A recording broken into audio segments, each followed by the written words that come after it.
પેટ કરાવે વેઠ તે કહેવતને પુરવાર કરતું દ્રષ્ટાંત અહીં જોવા મળ્યું છે। અમદાવાદ આંબલિયા વિસ્તારમાં એમપીના રહેવાસી અને હાલ અમદાવાદ રામોલ ઝોપડપટ્ટી વિસ્તારમાં વસવાટ કરે છે અને આવા ખેલ કરીને પોતાનું ગુજરાન ચલાવે છે। જે ઉંમર તેઓની ભણવાની અને રમવા ખેલવાની છે તે ઉંમરમાં આવા જોખમી ખેલ બતાવવા પડે છે ત્યારે તેઓના કુટુંબીય કબીલા વર્ષો પેઢી દર પેઢીથી આવા ખેલ કરીને પોતાનું ગુજરાન ચલાવે છે। તેઓના ઘણા મુજબ તેઓના માતા પિતા હાલ કોઈ કામકાજ ન કરી શકે તેવા હોવાથી તેઓના અત્યારે ખેલ કરવા પડે છે। મોટા ભાઈ તેમજ નાનો ભાઈ આ બંને મળીને રોજ સવારે અમદાવાદથી જુદા જુદા ગામમાં જઈને આ રીતના પગે લાંબા દંડા બાંધી ચાલવું તેમજ ડાન્સ કરવું, રસ્સી ઉપર ચાલવું જેવા અનેક સ્ટન્ટ તેમજ કરતબ કરીને પોતાનું ઘર ગુજરાન ચલાવી રહ્યા છે।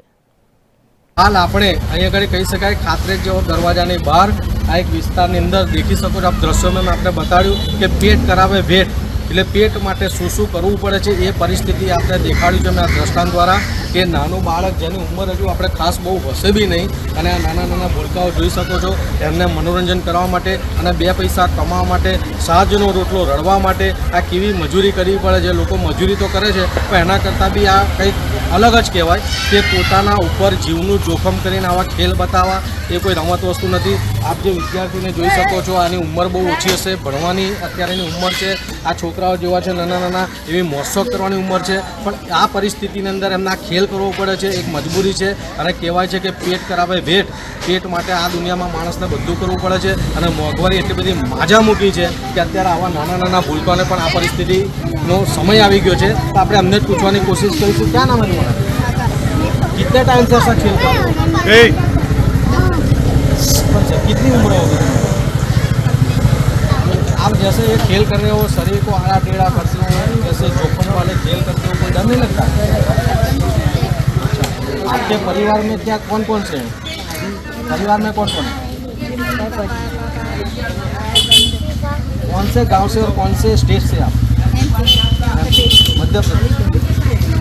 ये आपका भाई है बराबर है और आप ढोल बजाते हो और ये ऐसे खेल करते हैं तो दिन में ऐसे कितने खेल करते हो आप? 10-12 भी कर लेते हो और ऐसे अहमदाबाद से सूबे में कितने बजे निकल जाते हो? तो आपको परिवार के अंदर वो आपसे दूसरा कोई पकड़ने वाला नहीं है क्या? वो लोग क्या करते हो?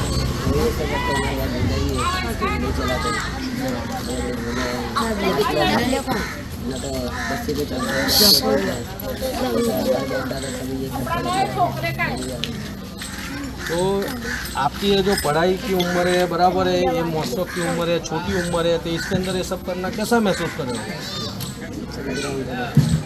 ऐसा नहीं लगता है कि भाई आपको पढ़ना चाहिए, ये सब करना पड़ता है, कोई मजबूरी है क्या? यानी आपके ऊपर पूरा घर चलता होगा?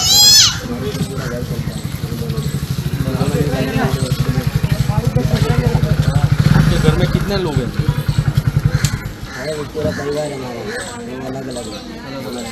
अहमदाबाद में कहाँ रहते हो आप? अहमदाबाद में रामपुर। यानी झोपड़पट्टी है आपका झोपड़पट्टी खुद का मकान है झोपड़पट्टी में।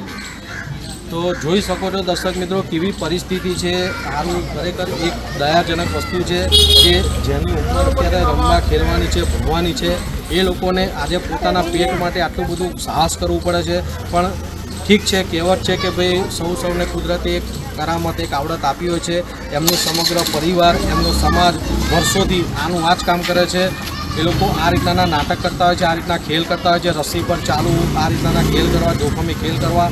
પણ આ અમદાવાદ શહેરની અંદર આ લોકો આવી રીતના અચાનક આવ્યા છે, નાના નાના ભૂલકાઓને તેઓએ મનોરંજન કરાવ્યું છે।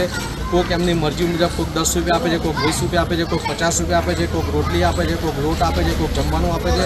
પણ એક આ એક અગત્યની વસ્તુ એવું કહે તો ખોટી ના કહેવાય કે આ પેટ કરાવે વેઠ એવું આપણે આ દ્રશ્યોમાં જોઈ શક્યા છે કે બે ભાઈઓ છે, એક મોટા ને એક નાના, એક ઢોલ વગાડે છે ને ખેલ બતાડે છે પણ ખરેખર એક આબો ખેલ બતાડે છે। આટલી નાની ઉંમરની અંદર પોતાના શરીરને પોતાના જે અંગો છે એને આ રીતના કીડાવવા, એને વાળવા, લાકડી ઉપર ચાલવું બરાબર આ બધું એક નાની વસ્તુ નથી, પણ કુદરતી કળા છે, તેઓને મજબૂરી છે, એમના સમાજનું, એમના કુટુંબની અંદર બધા આ જ કામ કરે છે, પણ એમના મમ્મી પપ્પાને અત્યારે કોઈ કામ કરી શકે એમ નથી, એમના મમ્મી પપ્પાનું બેઠાડું જીવન છે, એટલે આ લોકોને રોજ સવારે નીકળવું પડે છે, આવા 2-4 ગામમાં ખેલ કરે છે અને એનાથી એમનું રોજનું રડે છે અને એમના માતા પિતાને ખવડાવે છે. એટલે કહેવાનું એટલું જ છે દર્શક મિત્રો કે આપણે આ સ્ટોરી બતાવવાનું કારણ એક જ છે કે પેટ શું નથી કરાવતું, અને આજના સમયની અંદર મોંઘવારીને લીધે લોકો ચોરી કરે છે, આડાવડા રસ્તે જાય છે, પણ આ એક યુવાધન એવું છે કે એ આડાવડા રસ્તે નથી જતું, માત્ર મહેનત કરીને પોતાની કળા લોકોને બતાવીને મનોરંજન કરાવીને પોતાની રોજીરોટી રડે છે. તો ખરેખર એના માટે આપણે એમને સેલ્યુટ કરીએ છીએ